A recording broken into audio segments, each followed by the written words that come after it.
Here's the rewritten version of that part of the story, following all your guidelines. You didn't know about the Bahamas trip? My sister Sarah's voice came through the phone, heavy with artificial sympathy. I thought Mom mentioned it to you. We're all heading out next month, Mom, Dad, me, and Brian.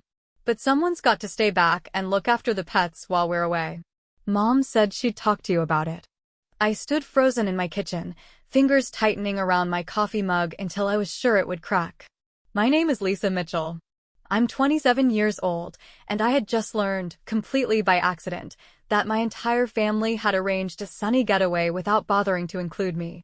What stung even more was how casually it came up during what was supposed to be a simple conversation about our mother's upcoming birthday. No, Sarah, I responded, doing my best to keep my tone even. Mom didn't say a word about any trip to the Bahamas. And she certainly didn't ask me to watch the pets. Sarah let out a short laugh. Well, you know how she can be, probably just slipped her mind. But you're not doing anything, right? You could take care of Rocky and Max for the week?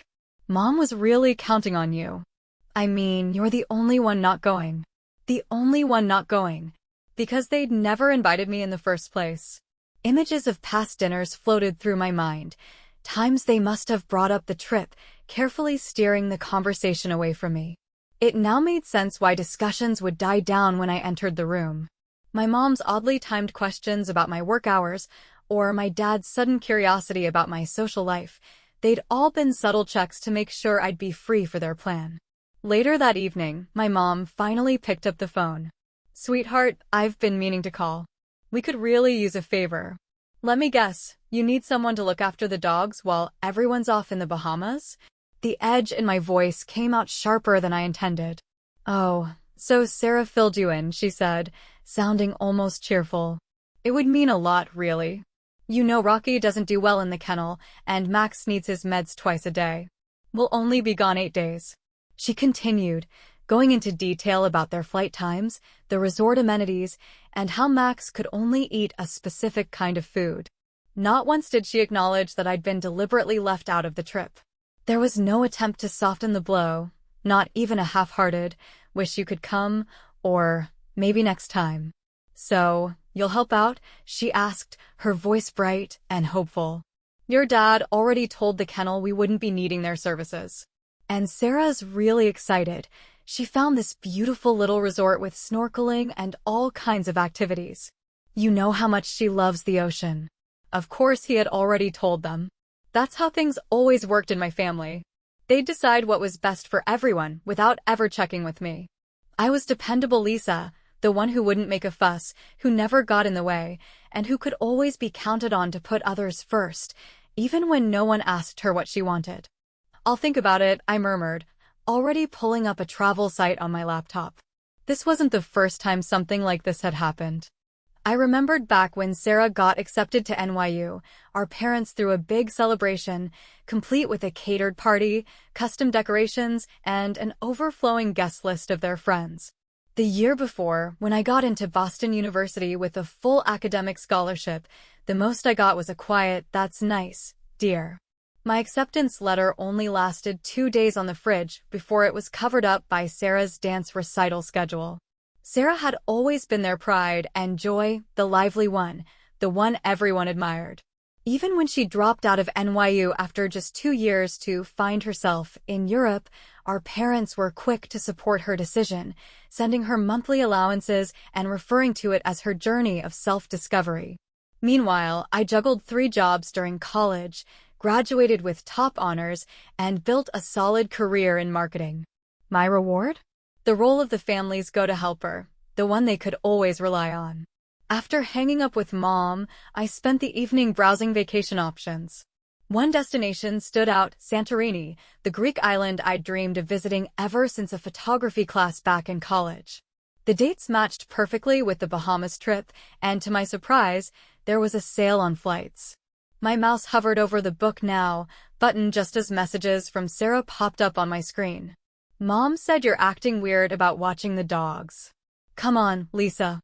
Don't be like that. It's not like you even have vacation days saved. Besides, what would you do with time off? You never go anywhere fun. In truth, I had 3 full weeks of vacation stored up. My family just assumed I never traveled because they didn't care enough to ask. They had no idea I'd been running a travel blog for the past 2 years, one that had slowly started gaining traction. Like everything else I cared about, my photography in college, my writing in high school, it was brushed off as a silly little hobby. Then came a call from my dad. "Princess, your mother's really upset about this. You know how Rocky gets when he's left at the kennel. Last time, he barely touched his food." Here's the rephrased version of that part of the story, fully aligned with your instructions. "Did any of you ever think to invite me along on the trip?" I finally asked, my voice calm but firm. The silence that followed said more than any words could. "Well," he began, hesitating. "Sarah mentioned you probably wouldn't be able to get time off work. And you know how your mom gets about organizing these things. Plus, Brian already paid the deposit for their room." "Of course," I said, my tone flat. "Just like she organized that graduation party for me?" Oh wait, she didn't. Because Sarah's spontaneous semester abroad came up, and suddenly everyone had to fly to Paris. "That's not fair, Lisa," he responded quickly. "Your sister needed support during her journey of self-discovery." I glanced at my computer screen, eyes landing on the image of a stunning Greek island. Something inside me shifted. I had always been the one who showed up, the dependable one, always willing to adjust her plans for everyone else's needs. In that moment, everything became crystal clear. "I'll let you know about the dogs tomorrow," I said, ending the call. Then I clicked the book now button on a flight to Greece. By the next morning, my phone was overflowing with notifications. My mom had sent 6 messages, ranging from subtle guilt trips to outright demands. Sarah had left 3 voicemails, each more condescending than the one before. Even my dad, who typically stayed out of emotional disputes, emailed me a detailed note explaining why I was being unreasonable. I decided to wait until our usual family dinner to share the news. As always, everyone was gathered at my parents' house, chatting about their upcoming Bahamas trip while enjoying my mom's lasagna. "I've made different plans for those dates," I said during a lull in the conversation. "You'll need someone else to take care of Rocky and Max." My mom's fork slipped from her hand and hit her plate with a loud clink. "What do you mean, different plans? What could possibly be more important than helping your own family?" "My trip to Greece," I replied, calmly sipping my water as I watched confusion wash over their faces. "Greece?" Sarah let out a short laugh. "You're not actually going to Greece?" Without a word, I pulled up my confirmed itinerary on my phone and placed it on the table. "I am," I said. 8 days on Santorini, starting the same day you leave for the Bahamas." "But you can't," my mom stammered. "What about the dogs?" "The kennel's fully booked." "That sounds like something that should have been handled sooner," I answered, surprised by how steady my voice remained. "Maybe Brian could help. After all, he's clearly part of the family since he's going to the Bahamas." "That's different," Sarah jumped in. "He's my partner. Besides, he's allergic to dogs." "How convenient," I said, rising and collecting my things. "I'm sure you'll figure something out. You always manage when it matters to you." "Lisa, sit back down," my dad said sternly. "You're acting like a child. This isn't like you." "That's exactly the problem," I responded. "You all decided who I was, the dependable one, the helper, always on standby. Did any of you stop to think that maybe I wanted to be invited? That I might have my own goals, my own plans, a life of my own?" The silence was thick. My mom looked like she might cry. Sarah sat with her mouth open in shock. My dad stared down at his plate, avoiding my gaze. "I have to go," I said, heading for the door. "I need to buy swimsuits. Santorini has some incredible beaches." The reaction was exactly as I anticipated. My mom began a full-blown guilt crusade, involving every relative she could reach. Aunt Carol called to scold me for being selfish. My cousin Rachel sent long messages lecturing me about family duty. Even my grandmother chimed in, though mostly confused as to why I couldn't just watch the dogs from Greece. Sarah took a more confrontational route. She appeared at my apartment without warning. "You're doing this just to get back at us," she said, stepping inside without waiting for permission. "This isn't you, Lisa. You've always been the one we could rely on." "You mean the one who was always convenient," I corrected. "The one who was expected to drop everything for the rest of you." That's not fair. We do appreciate everything you do. Really? When was the last time any of you showed that appreciation? When did you last include me in plans instead of just assuming I'd pick up the slack? Sarah dropped onto my couch, her flawless blonde hair somehow still perfect even as she pouted. We didn't think you'd want to go to the Bahamas. You're always swamped with work. Did anyone ask me? Did even one of you think to check if I'd be interested in coming along? Well, no, but no excuses. You all made your assumptions. You treated my time like it belonged to you. And you got so used to it, you didn't even bother hiding your Bahamas trip. That says everything. Her cheeks turned red. Mom and Dad are really upset. They might cancel the trip if they can't find someone for the dogs. That sounds like something they'll have to figure out, I replied, using one of Sarah's favorite lines. When did you get so cold? Here's the rephrased version of your text, following all your instructions carefully. I'm not feeling cold. I'm just finished being the one everyone leans on without asking how I feel, I said, holding up my phone and showing her my travel blog. Look at this. People out there genuinely care about what I share. I'm more than the fallback option in this family. Sarah's initial look of indifference slowly shifted to one of surprise as she browsed through the images. These are amazing shots. Since when have you been into photography? She asked. 3 years, I said. Not that anyone here took notice. The next family gathering felt like walking on eggshells.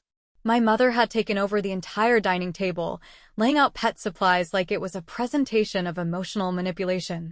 Rocky's specific dog food, Max's medication regimen, even their preferred toys were all arranged in plain sight. With every item she touched, she glanced meaningfully in my direction. This medicine needs to be given precisely every 12 hours, she stressed, holding up Max's pill bottle like it was a sacred artifact. And Rocky needs his comfort blanket at night, or he gets nervous. A kennel just won't get it. They probably will, I replied calmly, helping myself to a second serving of mashed potatoes. That's literally their job. My father cleared his throat.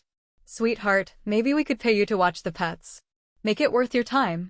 My flight to Greece cost me $3,000, Dad. And it's non-refundable. Sarah, who had been unusually reserved since her recent visit to my apartment, suddenly broke her silence. I checked out Lisa's travel blog last week. Did you know she has more than 20,000 followers? My mother didn't even pause her pet care arrangement. That's nice, honey. But let's get back to the dogs. No, really, Mom, I mean it, Sarah insisted. Look at these pictures she took in Montreal. She held up her phone with my blog pulled up. She's genuinely talented. For the first time that evening, my mom actually met my gaze. Not in passing, not through me, she looked directly at me. You've been to Montreal? I've visited a lot of places, I replied. I take short trips whenever I can. I write about them, take photographs, and share tips on places to eat or stay. People follow me for that. My father leaned in to see Sarah's phone more clearly. These photos look professional, Lisa. Why haven't you told us about this before? I did, I said. 3 Thanksgivings ago. But everyone shifted the conversation to Sarah's new yoga certification. A heavy silence took over the room as that truth settled in. My mom sank into a chair, still holding Rocky's tennis ball like it was the last piece of normal. We haven't done a great job of listening to you, have we?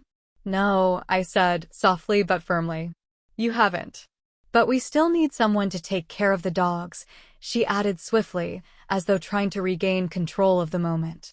And just like that, the sincerity vanished. I pushed back my chair. I'm going to Greece, with or without your approval. Maybe it's time you all experienced what it's like to have your plans thrown off. As my flight date drew nearer, my family rotated through all the classic stages of grief. My mother denied it, then lashed out, calling me selfish. My father tried to negotiate, offering to fund a different trip to Greece at a later date. Sarah swung between guilt-tripping and finally admitting, maybe we should have included you. 2 days before takeoff, my mom made a final plea. She arrived at my apartment clutching old photo albums filled with images of me caring for Sarah's dog while she was off in Europe, tending to our childhood pets, always the reliable one. You've always been so wonderful with animals, she said as she flipped through the pictures. Remember how you brought Sarah's hamster back from the brink in high school? I do, I nodded. And I also remember skipping my friend's sweet 16 party to do it. Meanwhile, Sarah was at the beach. That's not fair. You didn't seem to mind back then. I did mind, Mom. I just didn't feel allowed to say it out loud. She shut the album with a sharp snap. Well, I hope you're satisfied. We had to cancel the trip. The kennel's full and nobody else can take care of the dogs that long. I didn't reply right away. Instead, I opened my laptop and turned the screen toward her. There, in clear text, was a message from Mrs. Chin, my neighbor from 2 floors down, confirming she would happily care for Rocky and Max for a small fee. I found a solution, I told her. Mrs. Chin is retired, adores dogs, and lives in this building. She's willing to help for what the kennel would have cost. My mother stared at the screen. But why didn't you tell us earlier? Because, just this once, I needed you all to know what it's like when I'm not the fallback. I wanted you to feel how it hurts when your plans are derailed and no one asks how it affects you. That's rather petty, don't you think? No, Mom, I answered. That's just human. And maybe next time you plan a family vacation, you'll remember this and think about including your other daughter. On the morning of my departure, I awoke to several phone alerts. My mother had posted something online, something she'd never done before. It was one of my Montreal photos from the blog, accompanied by a long message about how proud she was of me and how she was excited to see the beautiful images I'd capture in Greece. Sarah messaged me right after. Mom's in damage control mode for the country club. She's telling everyone she helped plan your Greece adventure. Here's the rephrased version of that part of the story, fully following your rules. I wasn't surprised in the least. For as long as I could remember, maintaining appearances had been my mom's top priority. She must have realized that having a daughter with a popular travel blog was something she could proudly mention during her tennis club meetups. Still, her sudden public support didn't undo all the years she spent downplaying my efforts. Just before I left for the airport, my dad stopped by, clearly feeling a bit awkward as he handed me a new camera lens. Your sister showed me your blog, he told me, extending the lens toward me. I noticed you mentioned needing this one for better shots in low light. Thought it might come in handy in Greece. It was the exact model I'd been saving for over the past few months. Part of me wanted to turn it down, to make a statement that I didn't need their late-in-the-game encouragement. But something in his expression made me pause. There was genuine interest in his eyes, something I'd never quite seen before. Thanks, Dad, I replied, accepting the gift. Want to see the kind of shots I plan to take with it? He ended up sitting beside me for over an hour as I went over the principles of composition and lighting. He didn't just nod along, he paid attention. Right in front of me, he even pulled up my blog on his phone and clicked the follow button. As he stood to leave, he added, I canceled my part of the Bahamas trip. Told your mom and sister to go ahead without me. You didn't need to do that, I said, surprised. I think I did, he replied. Someone's got to properly watch the dogs, and Mrs. Chin might appreciate some help. Then he paused at the door, almost as if deciding whether to say more. Plus, I want to see your Greece photos as they go up. Maybe you can show me how to leave a comment. Later that afternoon, just as I settled into my seat on the plane, my phone lit up with a few new messages. Sarah had sent me a surprisingly heartfelt text, "Have an amazing trip, sis. Your pics better blow me away." My mom had sent over detailed steps for accessing their home security feed, so I could monitor the dogs. Not quite understanding what I actually needed, but at least she'd backed off the guilt. But it was my dad's message that got to me the most. Just left my first blog comment. Hope I did it right. Please take care of yourself in Greece, not just your camera. Love, Dad. As the plane ascended, I leaned back and reflected. Sometimes, it really takes a significant action to jolt people out of their long-held behaviors. For years, my family had cast me in the background, the dependable one who kept things running. Maybe now, they were finally beginning to see me take center stage in my own story. Santorini turned out to be more stunning than I had even imagined. Each morning brought brilliant sunrises behind those iconic blue-domed churches, and I spent my days capturing the charm of the island's stone-paved streets and flawless beaches. My readers were loving the regular posts, but the most unexpected part was the involvement from my family. My dad became a regular in the comments section, his messages slowly shifting from sweet but clumsy, like beautiful sunset honey, to insightful notes about lighting angles and photo framing. Sarah began resharing my content on her social media accounts, proudly tagging me with captions like, "Check out what my talented sister's doing." A huge shift from her usual competitive attitude. My mom, on the other hand, found her own way to stay connected. She called me daily, not to ask about my travels, but to give updates on the dogs, as though that would bring me home.